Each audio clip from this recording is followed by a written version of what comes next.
Hi, I'm Kat and I guess let's just start. So the word in Romanian for today is elefant.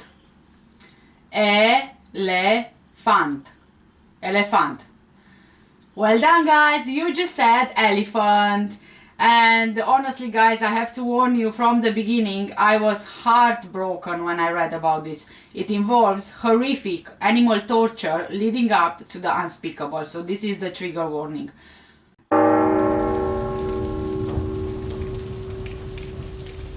Mary, born around 1894, worked for years for the Sparks world-famous show's traveling circus, where she entertained towns all over the place. Mary's story begins in the late 19th century with a man called Charlie Sparks.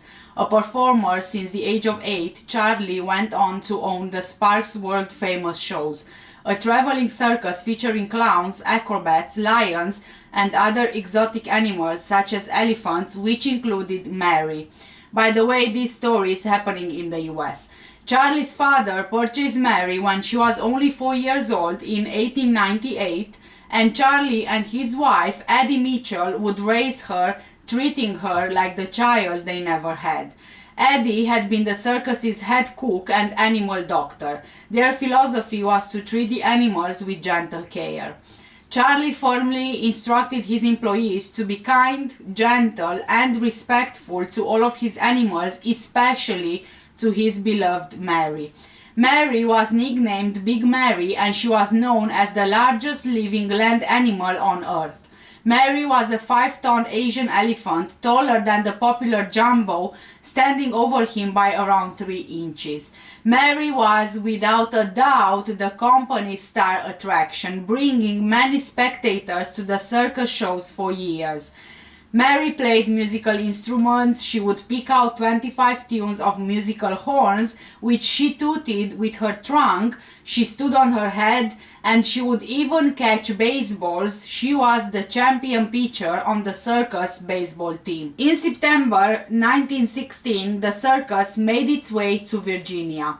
On Charlie's arrival, a transient hotel clerk called Walter "Red" Eldridge was asking about a job, working with the show's elephants. Although he didn't have any experience, the circus employed Walter as an underkeeper, which meant that he was responsible for the elephants' basic maintenance, such as feeding and watering them.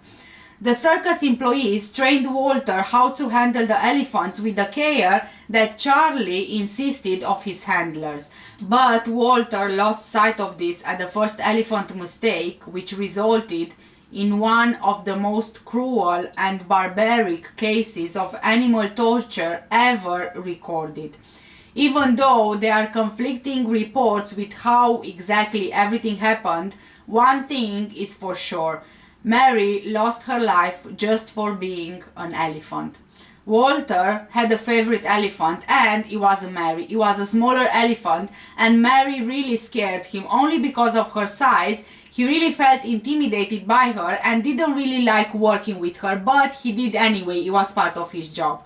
Leading the elephants to a nearby watering hole while preparing for a show in Kingsport, Tennessee, Walter, the handler, sat on Mary, nudging her forward with his bullhook. Mary noticed a discarded watermelon rind on the side of the road and stopped suddenly. Irritated by this, Walter began smacking her with his makeshift whip, digging its hooks deep into her flesh, directly going against orders that he had received. Mary just snapped. Reaching behind with her trunk, some reports say that Mary grabbed Walter, lifted him up into the air, and slammed his body onto the ground before using her massive foot to crush his head, killing Walter instantly.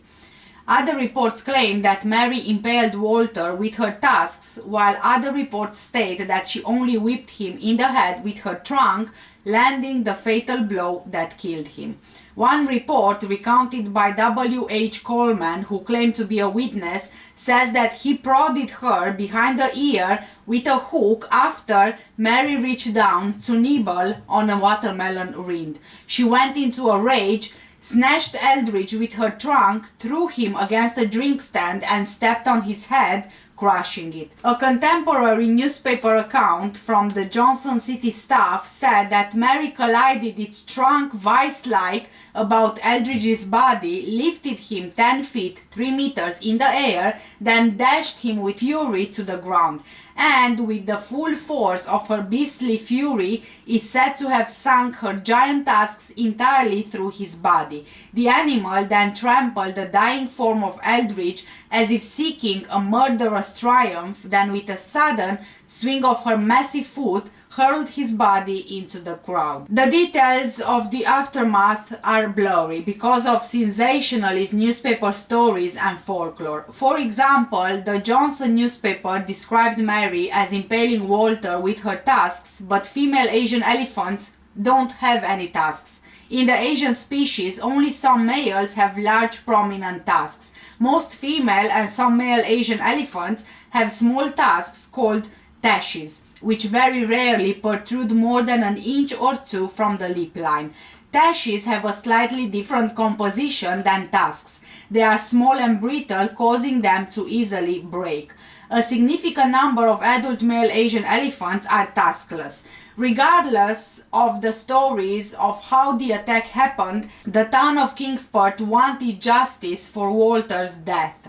One witness recalled, quote, "Blood and brains and stuff just squirted all over the street," end of quote. As the terrified spectators screamed and ran away, within minutes, a local blacksmith called Hench Cox shot Mary with a pistol, unloading 5 rounds of ammunition into her thick hide.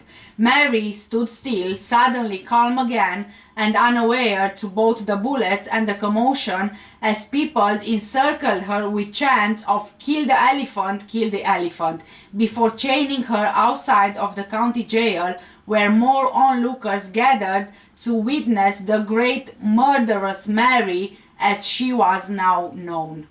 News of the killing spread fast. The Sparks Circus had a show in nearby Irwin later that evening, but the town forbade the circus from entering as long as they had Mary with them.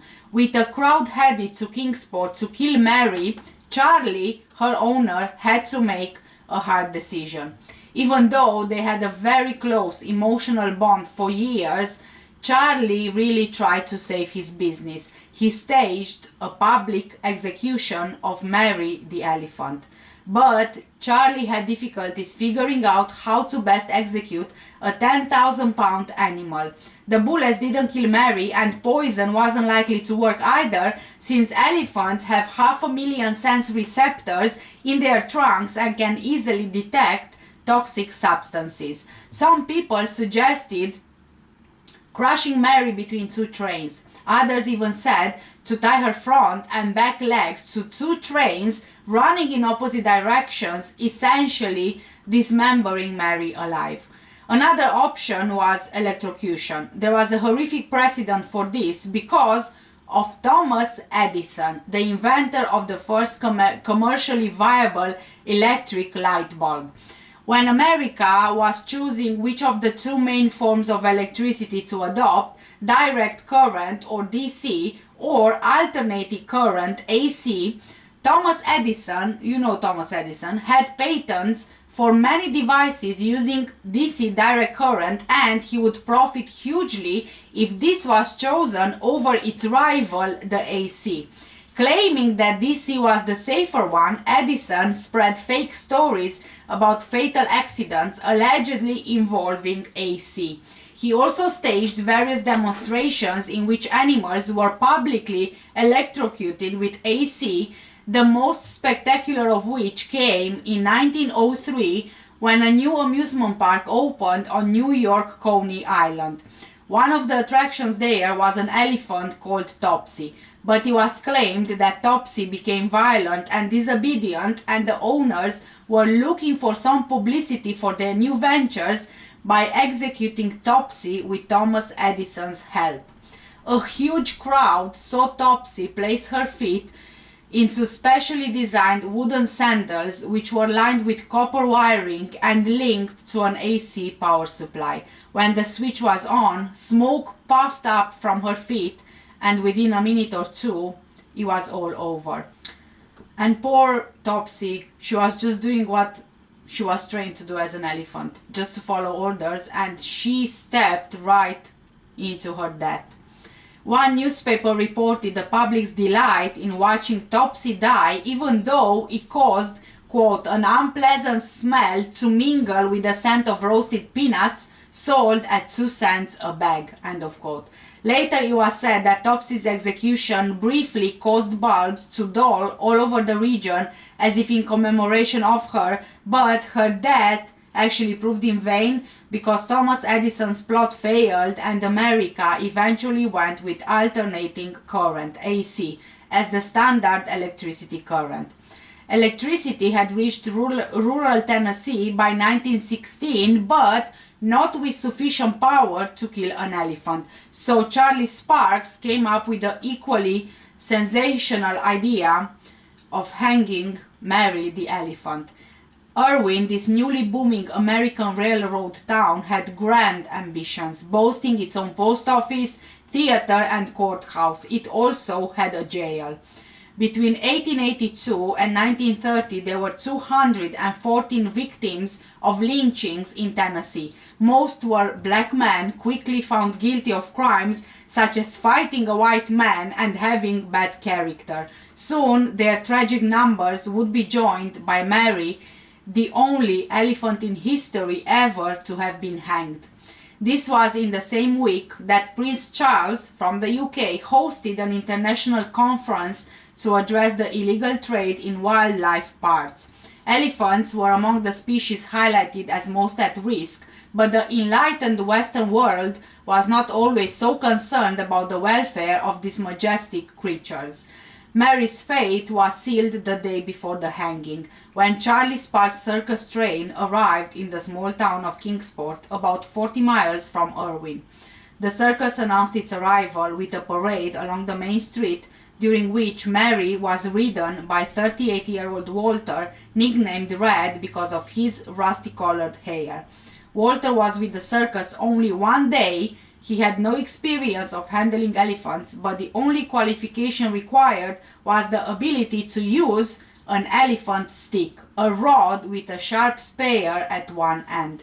The elephant stick was terrifying to the elephants, according to an account of how a baby elephant named Mademoiselle Jack was tamed for a short performance on the London stage in 1829. Charles Reade, a novelist of the time, described how her keeper first gained mastery over her by stabbing her in the trunk with a pitchfork, at which she wheeled round, ran her head into a corner, stuck out her great buttocks, and trembled all over like a leaf. He then poked her with all his force for half an hour until the blood poured out of every square foot of her huge body, and he had filled her as full of holes as a claved orange. Similar techniques would have been used to break Mary. The next day, Sparks' world-famous shows entered the town of Irwin, ready to hang Mary from a 100-ton crane located on the railroad tracks. This crane was used to lift railway carriages on and off the tracks. It was strong enough to support an elephant, and the circus goers, disappointed by not seeing Mary in the ring that afternoon, were so excited by the news that they could see her being hanged shortly afterwards at no additional charge. On September 13, 1916, between 4 and 5 p.m., as she was led to the Clinchfield Railroad Yard, Mary was followed by the circus's other 4 elephants, each entwining their trunk in the tail of the animal in front, just as they had done on countless parades. Charlie hoped that their presence would keep Mary compliant, but as a chain was placed around her neck at the gallows, they trumpeted mournfully to her, and Charlie feared that she might try to run away. To stop this from happening, one of her legs was tethered to a rail. When the crane went into action, as Mary was hoisted into the air, there was an awful cracking noise, the sound of her bones and ligaments snapping under the strain. No one thought to release her legs from the rail. Mary had been raised no more than 5 feet into the air when the chain around her neck broke dropping her to the ground and breaking her hip. There were around 3,000 people watching, including most of the town's children. One witness said, quote, "It made a right smart little racket," end of quote. When Mary fell, the onlookers panicked and they ran for cover, but Mary simply sat there, shaken and in horrible pain. One of the circus staff ran up her back as if climbing a small hill and attached a stronger chain to Mary's neck. The crane was powered up again, and this time Mary was raised high in the air, her legs pounding and her agonized shrieks and grunts heard even over the laughter and cheers of those watching below. Finally, Mary fell silent and hung there for half an hour before a local vet declared her dead. She was then lowered to the ground. Her gruesome end is recorded in a photo so horrifically unreal that some suggested it must be a fake, but sadly its authenticity was confirmed by other photos taken at the time. And I won't be showing you the photo because it's just cruel and I really want to spare you the visual. That night the circus just went ahead as usual, but the elephants were acting strange. They performed the same routine they had been performing with Mary for years. The performance went well, but as they were being led away, one of the elephants, Shadrach, broke away from the herd. Someone yelled, "The elephants are loose." People were panicking, trying to run away, stomping on each other, pushing each other, but nothing really serious apart from some bruises. Since wild elephants are thought to return to the bones of fallen family members in the wild annually, for many years, maybe Shadrach went in search for Mary. But he was quickly recaptured and returned to the life of captive misery from which he had just escaped. Today, Mary still lies buried in a huge grave which was dug for her using a steam shovel. Some said that the hole was as big as a barn, but no one knows exactly where it is and no one really seems interested to even find it. There is absolutely no monument or a reminder of Mary in Irwin, the town which hanged an elephant and apparently remains ashamed of having done so to this very day. With a high level of intelligence and good memories, elephants can be trained to do almost anything, but the real difficulty is in controlling the giant animals. While they are usually peaceful creatures, they can be incredibly violent if provoked, using their trunks to hurl people against the ground, as was the case with Mary the elephant. So the question is, how was Mary provoked? A vet actually examined Mary after the hanging and determined that Mary had a severely infected tooth in the precise spot where Walter prodded her. She was in pain from the tooth infection, and of course Walter hurting her there in that spot, she felt threatened and reacted. In the end, Mary the elephant died just for being an animal and having animal instincts. Rogue elephants of the time were often sold to other circuses under other names, and according to some sources, it appears that Mary might have been sold twice previously. It suggested that Mary was originally called Queen, and after killing her keeper, she was sold under the name Empress. Then her name was changed to Mary, and she killed a child before coming to the Sparks Circus. But this doesn't really align with the fact that Mary was purchased by Charlie's father when she was 4 years old, and she was raised by Charlie and his wife. When Mary was killed, she was around 21 or 22 years old. Her weight was 5 tons or 4,500 kilograms, and she was 11 feet 3.5 meters tall. Asian elephants reach adulthood at 17 years of age in both sexes. The average elephant life expectancy is 60 years, 60, in the wild, and 80 years in captivity, 70 years for females. As for Walter Red Eldridge, nobody really knows anything about him. It's not known if he drifted in or if he had any family or if anyone missed him after he died. It's believed that he was from St. Paul, Virginia, where he worked at the Riverside Hotel cleaning and doing odd jobs 1 week before he signed up with the circus. He was sent to St. Paul for burial. Everything else regarding him is unknown. The truth is that the sad story of Murderous Mary is not an isolated one. Years earlier, in 1903, the elephant named Topsy was famously electrocuted in Coney Island, New York, after trampling 3 handlers in as many years. Most recently, in 1994, an elephant named Tyke was shot 87 times by Honolulu police after escaping the circus ring mid-show, crushing her trainer while running for freedom. Elephant abuse was rampant, and the misconceptions and misunderstandings about these great animals were numerous. Topsy, who was electrocuted on January the 4th, 1903 by Thomas Edison at Coney Island's Luna Park, was very abused. She was executed by electrocution because she killed 3 people, including a trainer who fed her a lit cigarette. Hanging was considered as an execution method for Topsy, but after the intervention of the American Society for the Prevention of Cruelty to Animals, founded in 1866, hanging was deemed inhumane. Researchers such as Ian Douglas Hamilton, Anthony Martin Hall, and others say that elephants may indeed have awareness of death. Gay Bradshaw and others have recently argued that elephants' famous and long memories and complex psyches may play a role in their developing post-traumatic stress disorder. Many behaviors associated with grief, non-maternal mothering, mimicry, art, a sense of humor, altruism, self-awareness, vast memory, and possibly even language point to the fact that elephants are far more aware than possibly known in 1916. Asian elephants have a very large and highly developed neocortex, a trait also shared by humans, apes, and certain dolphin species. They have a greater volume of cerebral cortex available for cognitive processing than all other existing land animals. Results of studies indicate that Asian elephants have cognitive abilities for tool use and tool making similar to great apes.